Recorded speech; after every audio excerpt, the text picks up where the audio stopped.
the elevator that you don't like want to go on like opens, call it to go the opposite direction. So like walk in, press the button, and walk right out.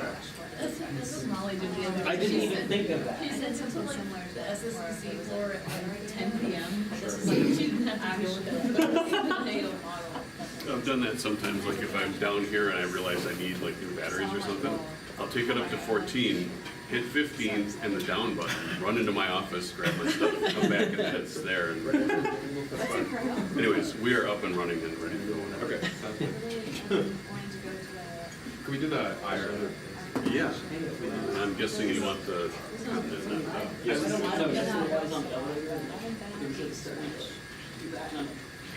I'm not taking this again. This week. It's kind of scary. Yeah, I mean, I've heard a few things from John. Okay, we can get started. No. This is Weather Watch for February 21st. So we'll start out with a look at the past week of weather. It's been interesting. We got snow finally, and it was snowy all week, which has not happened this winter. I feel like we got snow early on in December, and then it just melted like a couple days later, but we've had decent snow cover. One of the big stories I'll point out here, you can watch all of the cold air that's infiltrated from Canada. So if you recall, we had disruption in the flow. It actually was easterly near the poles, and so that dislodged all of the cold air, and you can watch it as this yellow-green, it seeps down into the continent. And while it's seeping down, so you'll see it's really cold, it's actually warmer than what it was near the poles because of that cyclone moved and just dislodged it all into the continent. And so it was cold here, relatively warm near the poles. Kind of interesting. And you can see just how cold it was. Each time one of these like pulses of cold air moves down, it's as cold as these higher clouds moving across. And that's something you won't see, obviously, once it warms up because we just lose the cold air. But some of this made it down as south as like Missouri and parts of Oklahoma. I know portions of the southern plains had record low temperatures for a couple days in a row. And for them, that's like 10 degrees, so it's relative, but they did have record low temperatures down there. I'll wait till the start of this loop, because you can see our snowstorm we had for Valentine's Day. That gave us the shot of cold air and then snow cover, and that helped some of the cold air remain around us. So you'll see right at the start, here's our snow. It's actually pretty heavy at times, and it kind of snowed. We got 2 bursts. I think it was like 4 inches the first and then 3 the next, so we've had a pretty good snow cover. Let's see, what else? That system, if we could go back to the beginning, please. So we'll see, here's our snow. Doesn't look anything spectacular, as I think I remember it was just moisture moving from the Pacific, essentially. As it moves, though, off the coast and towards our east, you'll see it became a more organized system, and you can see there was some severe weather associated with it. Portions of the Northeast got snow. I think even like Virginia and North Carolina got snow as it keeps moving. There was some pretty significant flooding in Kentucky. Yeah, flooding, that's right. All of this region got hammered. But was that where you were saying that the cars were frozen in? No, Or was that? that was Detroit. That was Detroit. Detroit. We were talking about a different event. Yeah. Yeah. So we'll watch as this moves to the east. You'll see it develop into a nice linear band, convection, noted by the warmer temperatures, and then you can see it develops a cyclonic swirl to it. It becomes a pretty significant system, stretching from Canada all the way down to Florida. And then it moves off, and one lobe of it, we'll see this band of convection and higher clouds keeps moving to the east, and then you can see this little swirl, and it just kind of hangs around the bay for a couple days, most likely producing snowfall. I don't know if that's the case, but you see just that mess of winter weather hanging around. In its wake, you can make out, here's lake effect snow, Lake Michigan, Lake Huron, and Lake Erie, because of just how cold it was and how relatively open the lakes are still. And as we watch this progression, it just kind of hangs out over Canada and dissipates. Still kind of has a cyclonic swirl to it a couple days later. But that's the same system that brought us our snow on Valentine's Day.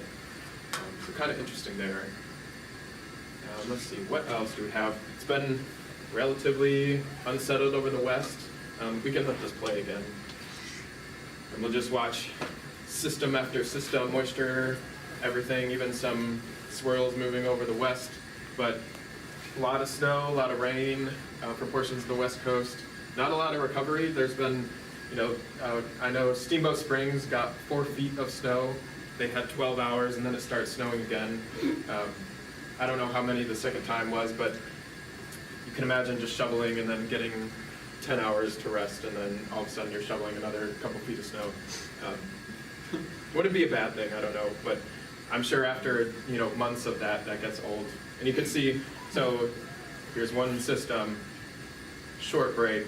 Here's another system moving over the Pacific. It comes in, snow forever, and then you can see a short break. Here's the next one. So just a parade of storms moving from the Pacific over the western United States here. I'll point out the cold here again, because there's some interesting things with this as this progresses here. So here's the low cold air. It moves just to the west of Hudson Bay. It keeps moving south and south and south and south. Places like North Dakota on the 17th into the 18th, the 18th into the 19th here, and then the 19th into the 20th, which would be this next pulse.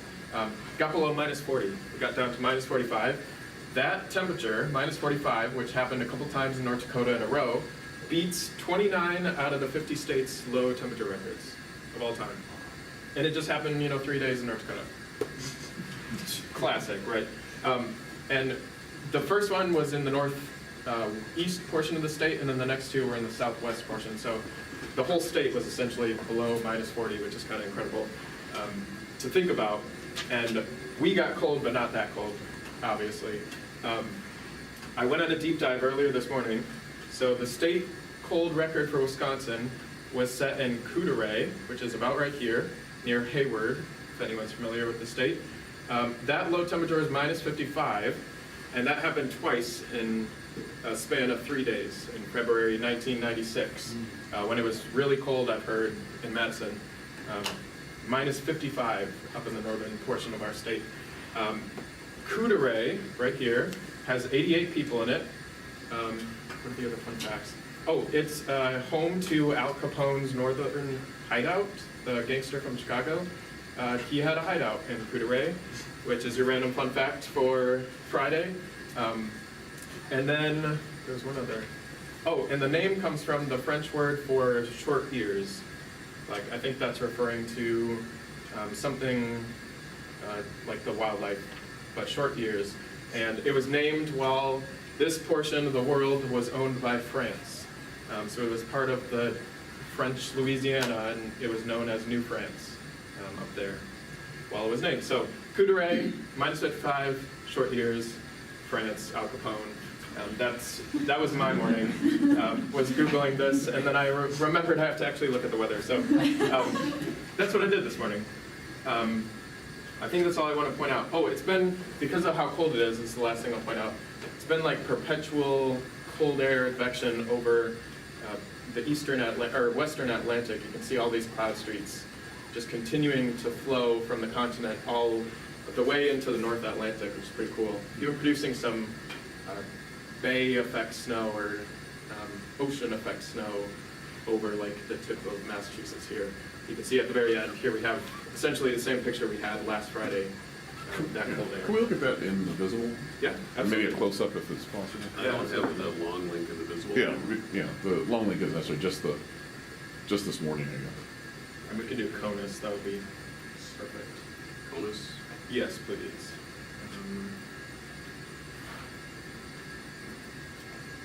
Yeah, look at this.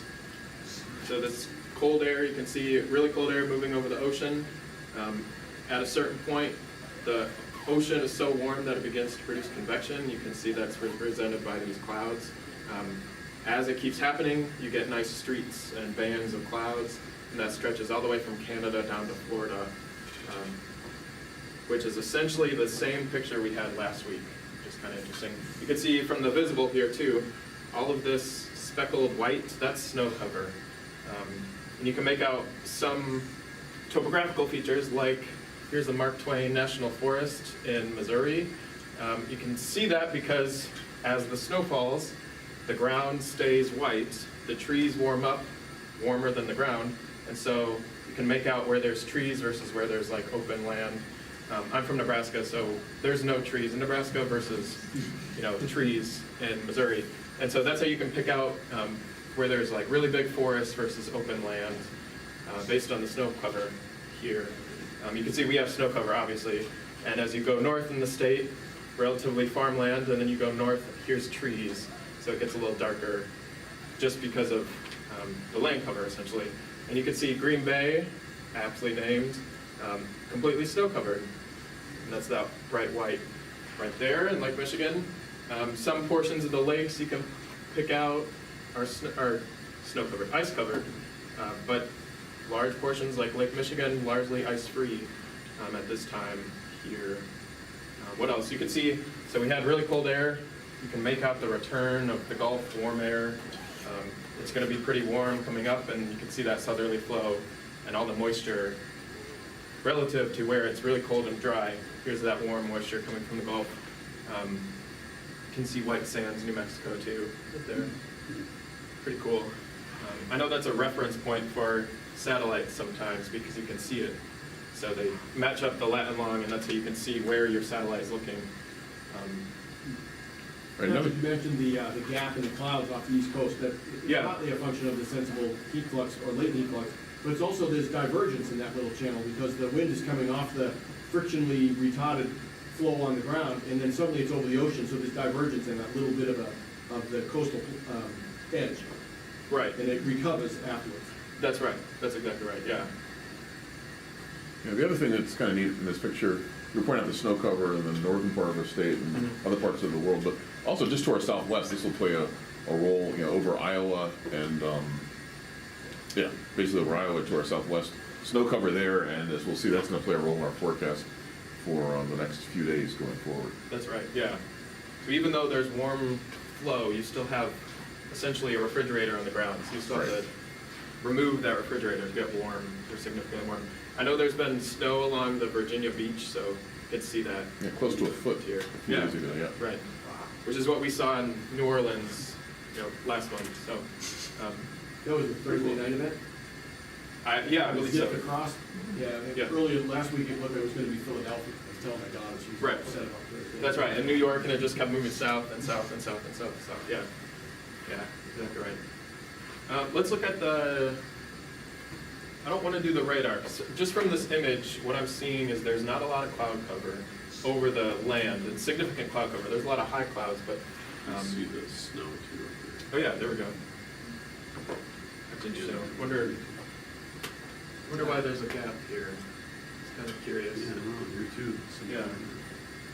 Just got missed. Yeah. Maybe it got missed. Yeah, I don't know. -40, that's unfortunate. Right. Could we look at the upper level charts, please? We'll start with the jet at 300 here. So a little closer to the surface because it's winter. You can kind of see what we had was this nice dip in the jet stream that was bringing our really cold air. And what's to come to our west, here's the makings of what the polar jet is. You can see it was over us. We were under that really cold air. But now the polar jet has moved northward to our west, so as this continues to move, we'll get under relatively warmer air. Not this like super bitter cold that's represented over here. Really significant jet streak over portions of the eastern United States and then into the Atlantic here. We'll see that it's conspiring to develop a nice storm right in its exit region. And so here's your maximum wind speed. You put your arrow in the direction of the acceleration, which in this case is going towards the middle of the jet streak, right-hand rule, and your thumb points in the direction of the ageostropic wind, which would be ageostropic convergence here, divergence here. We'll see, there's a system sitting right here. So that's producing a lot of synoptic scale ascent and it's forcing a system to develop, and we'll see that as we move forward. So keep your eye on right here, right around Nova Scotia area. That's an important region.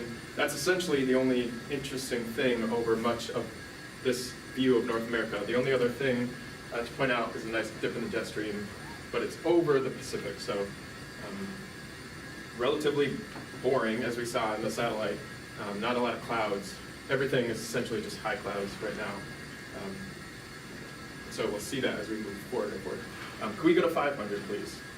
Remember, we were like right here. So here we go. That same region, here's a trough.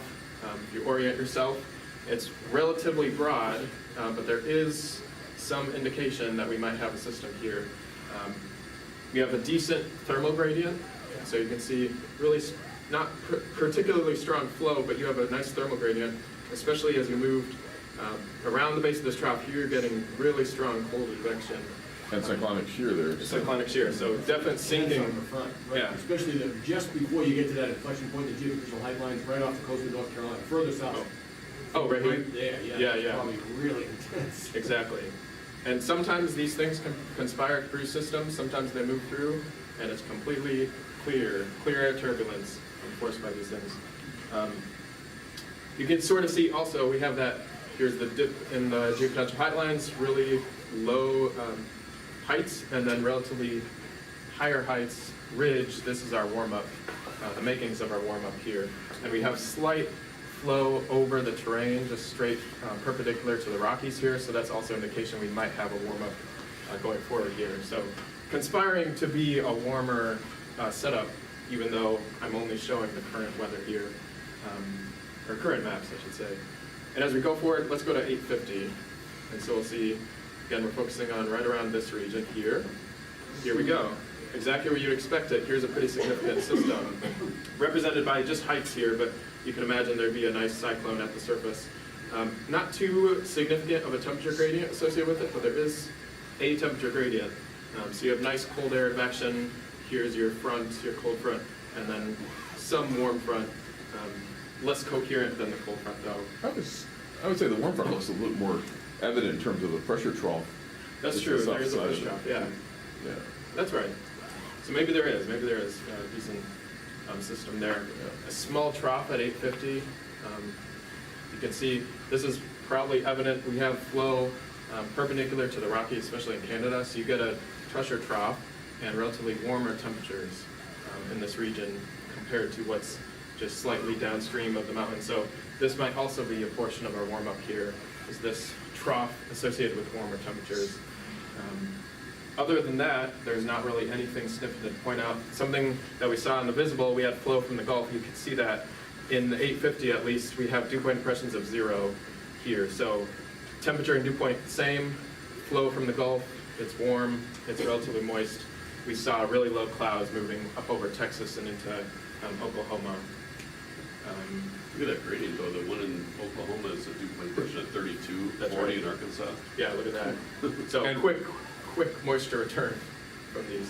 Right, I'm curious, I bet if we did a sounding, I guess at Dallas, Fort Worth, the -90. This one, yeah, let's do it. Yeah, and do a sounding also at Oklahoma and near Norman. You might see a nice moist layer that's capped by some really dry air. Absolutely, yeah. Starting down. Yep. Here you go. So relatively moist. Here's your dry air aloft. Actually, cold air advection at the surface, which is interesting. Even though we saw it was warming up, maybe this has changed since. We see that veering in the low levels. It would have been at the same time though, right? No, veering. It would have. Well, Oh, that's right. This is warm advection. You're right. Yeah. Okay, so that makes sense. We have our warm, moist flow from the Gulf. So you can imagine this is becoming warmer and moister. Just shallow though, right? 850 and below, essentially. And let's look at Oklahoma City or something just north or just to the east. Let's see. I know Shreveport was also very dry. Yeah, here we go. So completely different picture. Still warm air advection, a little less coherent, but you can see how dry, how separate these two lines are, temperature and dew point. So this is relatively drier air, especially 900. I don't even know if this is, that might be a little erroneous, how far it goes off the screen, but nonetheless, very dry. So, There was some evidence for this sort of the two structures we see in the sounding profiles from Dallas and Oklahoma City back in this, or is it Shreveport, I guess, Yeah. in the satellite imagery, where you saw that sort of nose of low clouds being advected northward. I don't know if we can go back to that, Pete, Yeah. to the visible satellite imagery. And enough you can focus just on the south central part of the United States, if that's.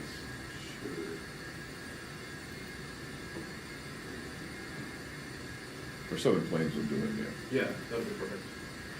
Don't have a color one. That's okay. Yeah. There's that. Hey, look at that. Nose of moisture. So places, Arkansas, very dry, and then you just go slightly south, and all of a sudden you have extremely different moisture profile. Yeah, good day to look at the Oklahoma Desert map. Yeah, true, There'd be lots of differences there in the northeast corner of the state, probably. true. They even have snow cover. That's a rare thing for Oklahoma, I know. If we, Pete, if you don't mind going back to, I guess it was the 850 The map. Super Pete, yeah.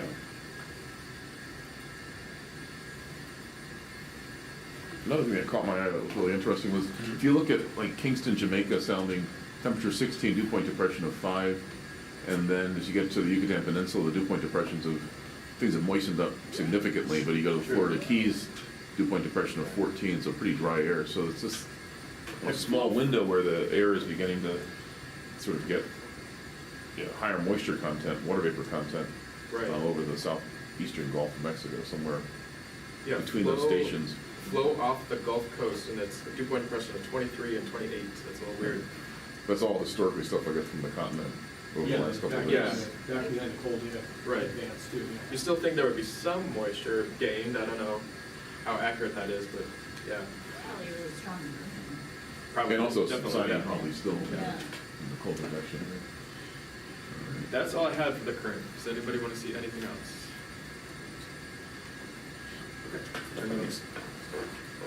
Thank you. If we could start, please, first at the, you want the climate? Yeah, the climate. Let's see where we are in things. So we already passed, obviously, several weeks ago, or a few weeks ago, coldest part of the year, sort of climatologically speaking. Now, as we begin our ramp up, obviously evident over the last month or so, the increase in amount of daylight that we have late in the afternoon. So we're making some progress, but it's going to be a slow go, as we'll see, partly because of sort of the surface temperature conditions, the surface conditions to our southwest. And as Patrick alluded to, we have snow cover. That snow cover is going to really inhibit us warming up significantly. Even, I would imagine we would have the potential without that snow cover to at least get up to the 40s later this weekend or early Monday, but that's not going to happen. In terms of precipitation, we had that nice jump. Well, I don't think it's nice, but we got a jump in the total snowfall that accumulated. I thought it was really nice. It was Uncle John. Uncle, we're done. I'm done with snow. Done with this. Nice jump in our total snowfall for the season so far, and we'll probably see that increase over the next few more weeks. We certainly still have time. Half of what we're supposed to have. Yeah. Still at 50%. Will we catch up? I don't know. I don't know on that, but and then for just liquid precipitation, I guess we're running not too far from normal, so that's not too bad, I guess, at this point. Also, it's kind of curious, if you could slide this up just a little bit, so I wasn't here for the first half of the winter, or most of the first half of the winter. Low in snow, but I guess we've really got a lot of just rainfall. Maybe that's earlier in the fall. That keeps our annual rainfall total based on October 1st. I'm kind of surprised to see that we're just slightly below the mark, but I guess a lot of liquid precipitation early in the season. Those are different dates too. The liquid one starts on October 1st. Mhm.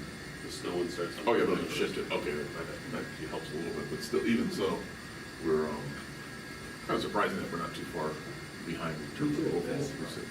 What's that? That is surprising. I agree with you. I don't remember it being rainy as, just substitute for snow, it just hasn't percent. Right. So, okay. So next, I'd like to go to the pivotal site, look at the, they call forecast tab on that, please. And just to see what the Weather Service has for its, click on that, and we'll go to hazards first. We'll look at hazards. And Again, fairly quiet across the country.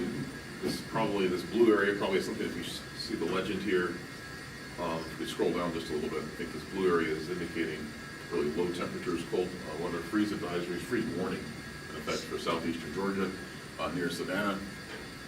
And then flood watches up in parts of Idaho and western Montana. And also high wind watch as well in that area. I mean, sort of looking very quickly across the country, seems to me, Carson, that in Carson City, if you want nice weather, sort of spring-like weather, the next several days in western Nevada, it's going to be pretty nice with temperatures in the low 60s for highs and lows in the 30s. So that's probably going to be pretty nice weather. What about the warm-up? Let's go ahead a little bit. We'll jump ahead beyond just the short-term forecast and look at the CPC outlooks, the Climate Prediction Center, and look at two periods. One is just in the next 6 to 10 days, and across the western part of the United States into the almost the central part of the United States, it looks like likelihood is above normal temperatures relative to climatology. So it doesn't mean it's going to be, the deep reds don't indicate super warmth, it just means highest probabilities of being above normal. Whereas for parts of Florida, the Florida Peninsula, looks like below normal temperatures, and for the northern pieces of the Great Lakes, it looks like also it's going to be below normal. For us, we're just kind of on the edge. Probabilities are slightly above 50% for us to be above normal. And so you say, that's encouraging. Let's see what happens next. Let's jump ahead to beyond that, the 8 to 10 day period. And of course, we drop back, things kind of release back to high likelihood of below normal temperatures over the Northeast and over the southwestern part of the United States. The likelihood for above normal temperatures continuing. We're kind of straddling this area right here. So lots of variability in temperature. But I think one of the main factors for us, certainly in the short term, as we'll see in the forecast, is can we get rid of the snow cover, particularly to our southwest, when we have nice southwest flow setting up. So let's go to the surface map for 18Z this morning from the GFS, based on GFS analysis, our short-term forecast. We'll go to, so here we are. So here's our surface map. You can see in the western Gulf of Mexico, first of all, some precipitation is indicated in part of that sort of so-called return flow area that we see from the Gulf of Mexico. The cold air streaming out off the continent into the western Atlantic. You see that eventually it gets moist enough to actually produce precipitation, and some of that even far out in the Atlantic could be in the form of frozen precipitation if this model is to be believed. But really strong thickness gradient, and that's connected with the thermal imbalance, that jet that we saw off the east coast of the United States. Closer to home, we see that we're not in the core of some of the lowest thicknesses that we've seen this week. I believe thicknesses dropped below 500 hectopascal from 1,500 millibar thicknesses, that is, earlier this week, but now we've begun to recover. And if you look at sort of the geostrophic thickness advection, and look at sea level pressure isopleths overlaid on these thickness contours, again, you can see that warm advection is beginning to set up nicely just to our northwest. And so you see that, and you can begin to think, well, maybe there's hope for us to warm up, but we'll see what's happening at the surface. And then finally go to the western part of the United States. We saw that shortwave trough that was just off the west coast of Canada and Pacific Northwest of the United States. The leading edge of that is beginning to bring in some precipitation across the coastal areas of Canada and Pacific Northwest. Again, pretty quiet weather on this Friday afternoon. Given how quiet it is, we're going to just jump ahead 24 hours to the 30-hour forecast for tomorrow.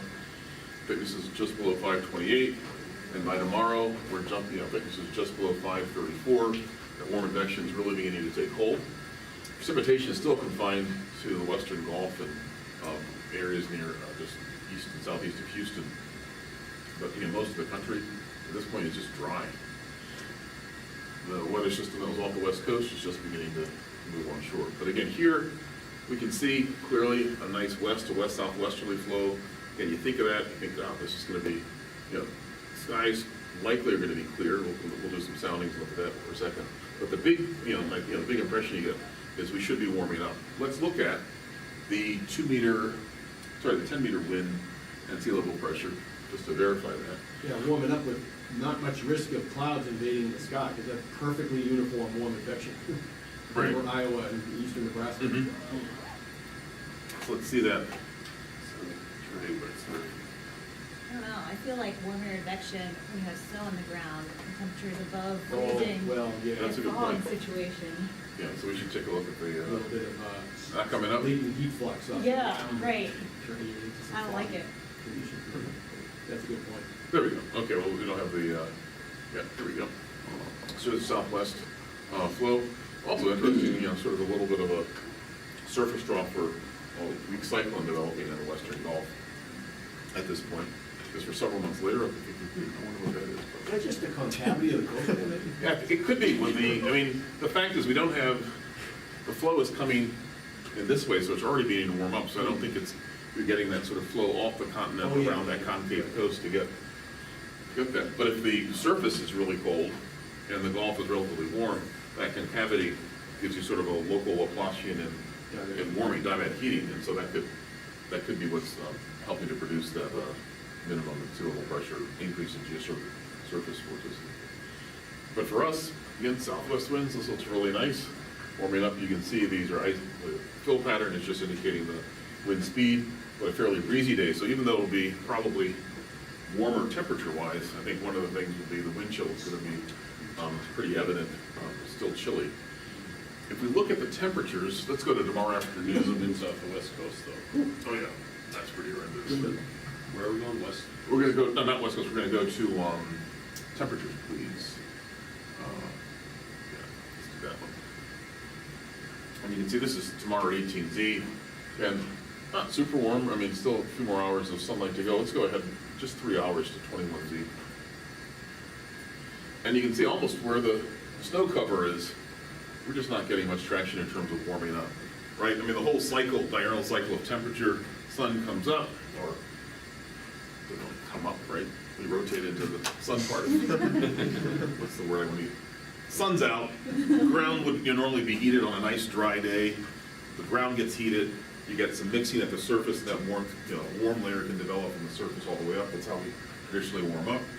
But with snow cover there, the sun is working against that snow to either melt it, and that takes a lot of energy out from just warming anything above the surface. So it's going to be really tough for us to warm up with snow cover, particularly for areas to our southwest, which is where this air is being transported, from which the area from which this air is being transported. It's over snow cover. As Patrick said nicely, it's sort of like air over a refrigerated surface. It's going to be really tough for us to get into the 30s. And dry probably too, right? Because it has a history of subsidence perhaps? Yeah, so let's look at dew points. Because if it's dry, then Andreas thread is right on target too. It's gonna be foggy at 23. Yeah. So yeah, dew points aren't that far away. So let's actually click on this and let's look at a sounding. Almost saturated. Almost saturated. So that's going to also weaken our insulation at the surface if we actually do get clouds there. And then even in the upper troposphere, I mean, with that warm advection, you might expect some high thin cirrus clouds of some sort.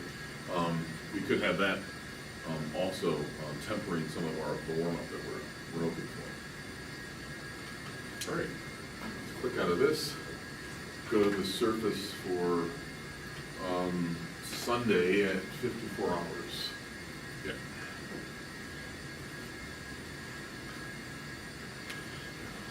Okay. Yeah. You look at this, if you look at nothing else, you say, wow, this is going to be a nice day on Sunday. Then you realize a couple things. First of all, it's February. Second, we talked about the fact that we have snow cover. And the fact that, if there's any sort of inversion that might be trapping any water vapor there, we could be actually getting some, have clouds occur. So, let's look at a sounding first here, and then we'll look at the rest of the map. Again, that's interesting disturbance in the fall. Certainly a very thin layer that's moist. We've gotten to 32 supposedly in this. And then above that, it looks like we've actually seen the dew point depressions aloft actually be eradicated at some point. Also, with that nice varying profile of winds as we increase with height, but obviously clean warm advection through the depth of our column over us. So we're in pretty good shape right there. Let's go to, first of all, look at a surface map of temperature, and then we'll come back to this map. Anybody know how the model deals with sublimation in the boundary layer? Is it part of the microphysics scheme? Or is it something Excellent separate? question. I do not know specifically how that's. Yeah, that's I mean, I think that's gonna be a factor, as you point out, and I wonder how well that's replicated and by what mechanism, by what parameterization. Yeah.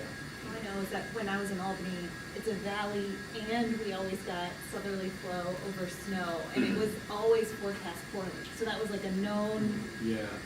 bias in all the models, is that they underrepresented fog, so I don't know. So one thing we could do, we haven't done this in Yeah. probably 2.5 years, is bring up the weather program and look at loss, but not right yet, not just yet.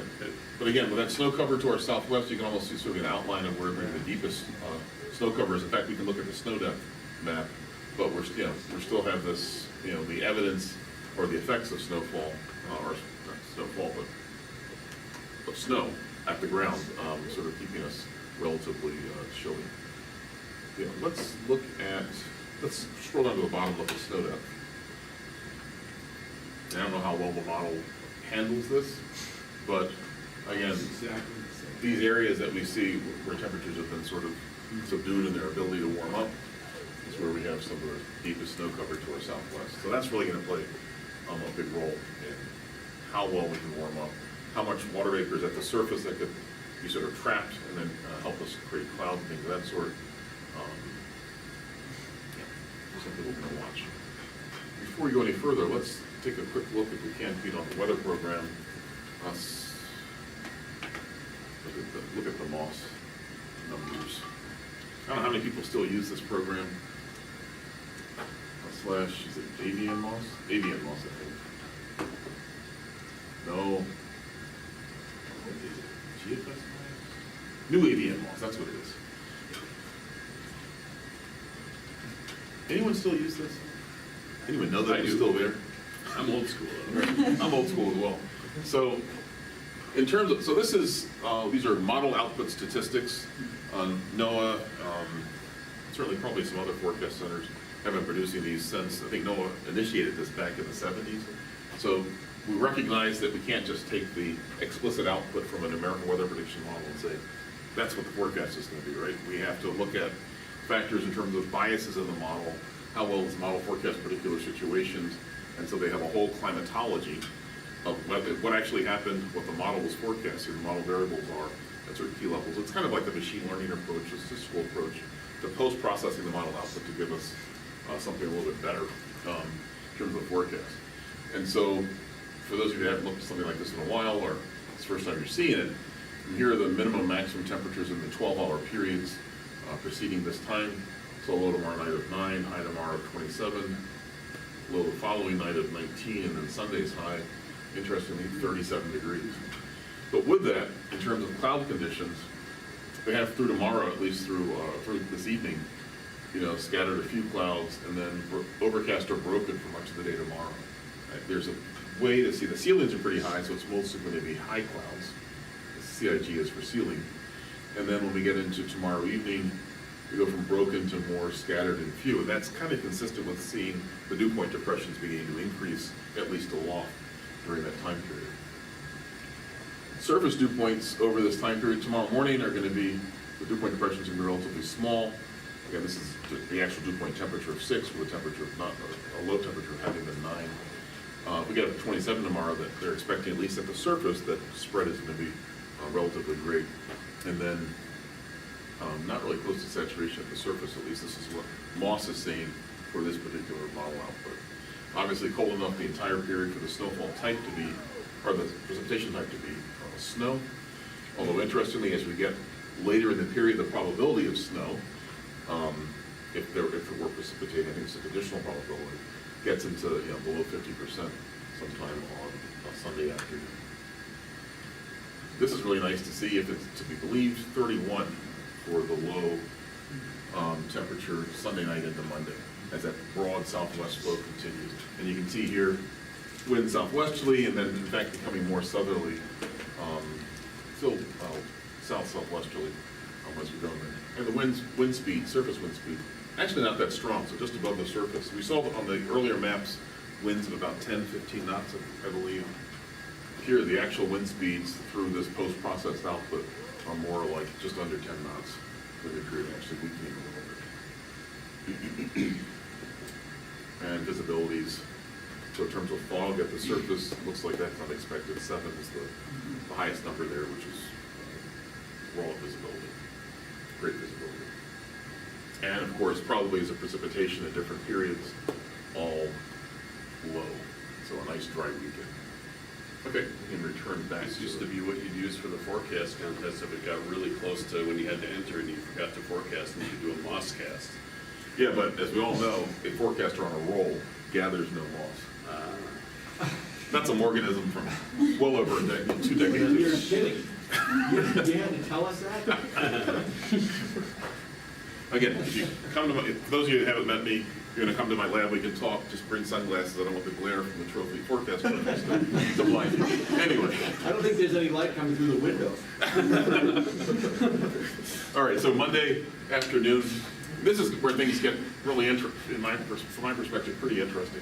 By Monday afternoon, most of the warm advection is now off to our east. We're kind of in a period of basically fairly neutral advection, and then upstream of it, it looks like we're gonna get a brief frontal passage, which is actually gonna begin to lower our temperature. So Monday morning, it looks promising for really things warming up, but then the warm advection kind of just shuts down. And then we're gonna see, and I've looked at a couple different model outputs for this, and it looks like we have the ICON model, UW-AOS, the NAM, all forecast sort of a weak frontal passage, which kind of puts, sort of arrest our temperatures increasing. But to the extent that we get even above 30, we get to begin to melt some of the snow. I think that's gonna be great. So I'm not gonna look at the sounding right now, let's look at just the temperature map for this time period. Still, that snow cover's there, but where we don't have snow, actually if you just drag it over this area, you can see these temperatures are still in the 30s to low 40s, but on either side of where the model expects snow to be, they're getting into the 50s. So this is this potential. If we get up to us, this is saying, again, this is an explicit model output. We'd want to see moss for a longer time period. We're, just in the upper 30s, I guess, for this. All right, let's go back to, I'm going to put some winds vectors on here, so it's a bit more evident. If we can do, let's do temperature and winds. So at 18Z, again, this would still suggest that we're in kind of neutral advection. I mean, if we're not near a strong gradient of temperature. Let's go ahead to 3 hours later and just watch this. So again, there are different solutions to what's happening. Again, winds haven't shifted here. I guess the wind shift is still, at least in this forecast, a little bit further to our northwest. Let's switch models for a moment. Go down to look at the ICON model. Okay, wind's a little bit more westerly here. The warm advection is well out to the east here. So this is still warm advection, I guess, but the wind's more westerly here. And east UW-AOS at the same time. Oh, yeah, great time. That's good. So kind of murky in terms of how the temperature structure looks, but there is a turning of the winds from southwest to more westerly, and so I think that shift might suggest that we're kind of near the end of our whatever warm advection period that we're experiencing. We'll go back to GFS and just go ahead one more day.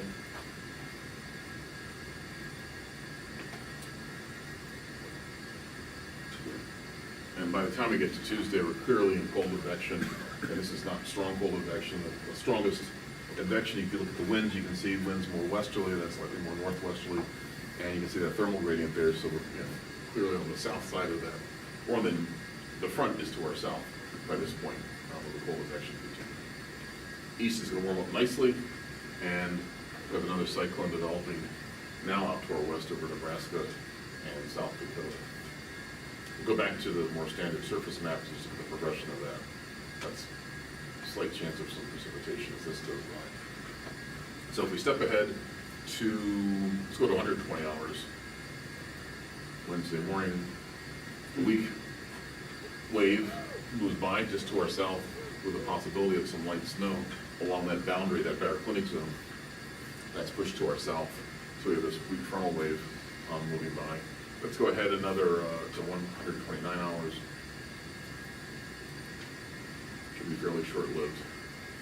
It deepens just a little bit, but behind it drags in some more colder air as that boundary presses further to the south, well to the south of us. So you can see the front all the way through southern Oklahoma by that time period. And go to 144 hours, this goes by. And what happens is with this sort of northwest flow that begins to develop, we get a series of these Alberta clippers coming south, where just how strong the barochronicity is, how much water vapor is available, is going to then dictate how much ultimate precipitation we get. But I know John's probably cheering it on, saying, bring more snow. And I would also say the same thing, because it's sun angle's getting high, it'll melt quickly, right, John? Bring it on. When you say bring it on, you know that means there's nothing gonna happen. Bring it on. Let's go to 153 hours. Quickly, please, and we'll see again, that disturbance heads also to our south in this forecast. Just to look at something different to, again, you don't want to focus on a single deterministic run with an icon at the same time. Again, it doesn't even have a wave there. It's actually sort of regressed much more rapidly to the south.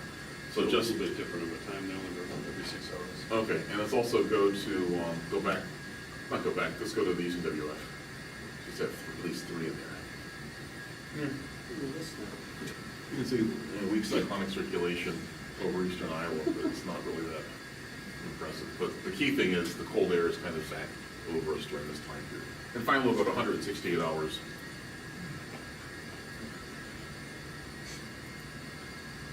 So next Friday morning, at least in the GFS, that disturbance heads into the Carolinas with a little light snow. And we had another feature around the Great Lakes where the cold advections begin to sort of take hold over us. So, in short, we have an opportunity to warm up a little bit over the next couple of days relative to what we've experienced earlier this week.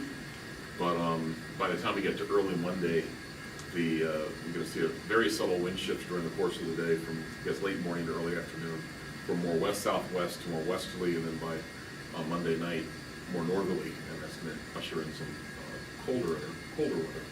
And then we have a couple chances for some light snow. The best chance, I guess, would be probably on Thursday, late Wednesday into Thursday, as the weather system goes by. And then after that, if this is to be believed, another chilly weekend setting up for us. And with the northwest flow, the big question will be what happens to the next wave up there. We can just quickly go ahead. We didn't really have to go that far, Pete. That's bad news if that were to happen, but I'm just joking. Of course I'm joking. And one last thing I want to do is, it caught my eye from the 6C forecast. When I got on this morning, I was trying to look at what was happening. Let's go to the 6C run of the GFS, and let's go to 300 hours. I know this is way out, and the forecast has totally changed. Let's go to 312. It's not for us, John, so Yeah. I'm not, sorry, okay, where was it? Keep on going, let's go to 336. Oh, here we go, I think this is it. Let's go to 336. This is just a neat storm, I think everyone would look at this. Kind of a weird structure, really strong cold advection in the thermal trough, so this is probably a deepening upper trough. Here's a surface cyclone, 10:15. Let's just go ahead every 3 hours. 6. That works. Well, it looks like it's falling apart. But it's got a narrow band of precipitation Keep going. for a long Yeah. time. That's interesting. And then it reaches the South Carolina coast. Yeah, 1,011 to 996. Let's keep, can it go further? 980. Let's go another 12. 984. Yeah. And just one more step, 971. Yeah. So pretty impressive cyclogenesis event off the east coast of the United States from what looks initially to be a fairly innocuous wave with a little bit of precipitation with it. Yeah, that's a good 963. But again, these mid-latitude cyclones are a dime a dozen, right? We see them all the time. You know, if you saw 2 of those in the summertime, you'd be thrilled. Honestly, Well, of course, if you saw a baroclinic cyclone getting this intense in the summer, No. I would. I think you know what I mean. I'm not really sure, John. Yeah. I'm not really sure. But here's the thing: if we just go to the next forecast, let's go back to the 0Z run first. Same time, I think we'll be able to link these up. Okay, fairly intense cyclone just off the the southeast of Cape Hatteras, and let's go to the run from this morning, the most recent run of this model. fairly anemic. But is it just behind, is it behind schedule? I mean, what happens at the next time? Yeah, we can go forward with this. It deepens a little bit, I think, but it's not, Oh, no, it's. it's not even, it hasn't deepened yet. Oh, there we go, 2 millibars, all right. But that's not looking like a tropical cycle. And then look at that. So, and again, it'd be interesting to assess what are the differences in the forecast that led to one cyclone, the last couple runs deepening significantly and this one not. I guess one last thing we could do, if we go back to 360, if the ECWF run is finished, I know it goes out that far, let's see if it has anything like that. Whoa, that's more devastating. Yeah, so let's actually see the evolution of that from 336. I know we're kind of running out of time, but without going back and tracing everything, I imagine this is probably a similar or related structure or upper disturbance that leads to this. But as we step forward here, Maybe it's taken longer to get organized at upper levels in the ECWF. right? Then it finally does. Yeah, but a couple things to note. In contrast to anything that's happened, I think so far this winter season, this has the elements of a better setup for a significant snowstorm from central Virginia up to the northeast. Yeah. This is not a particularly impressive anticyclone, but at least you have an anticyclone that's kind of locked in place that will keep the cold air there, which we haven't seen. The big event from last weekend that looked, by midweek, those, from Wednesday to Thursday, that produced the snow over southeast Virginia. I know there's a lot of hype in that event about the mid-Atlantic getting potentially a big snowstorm.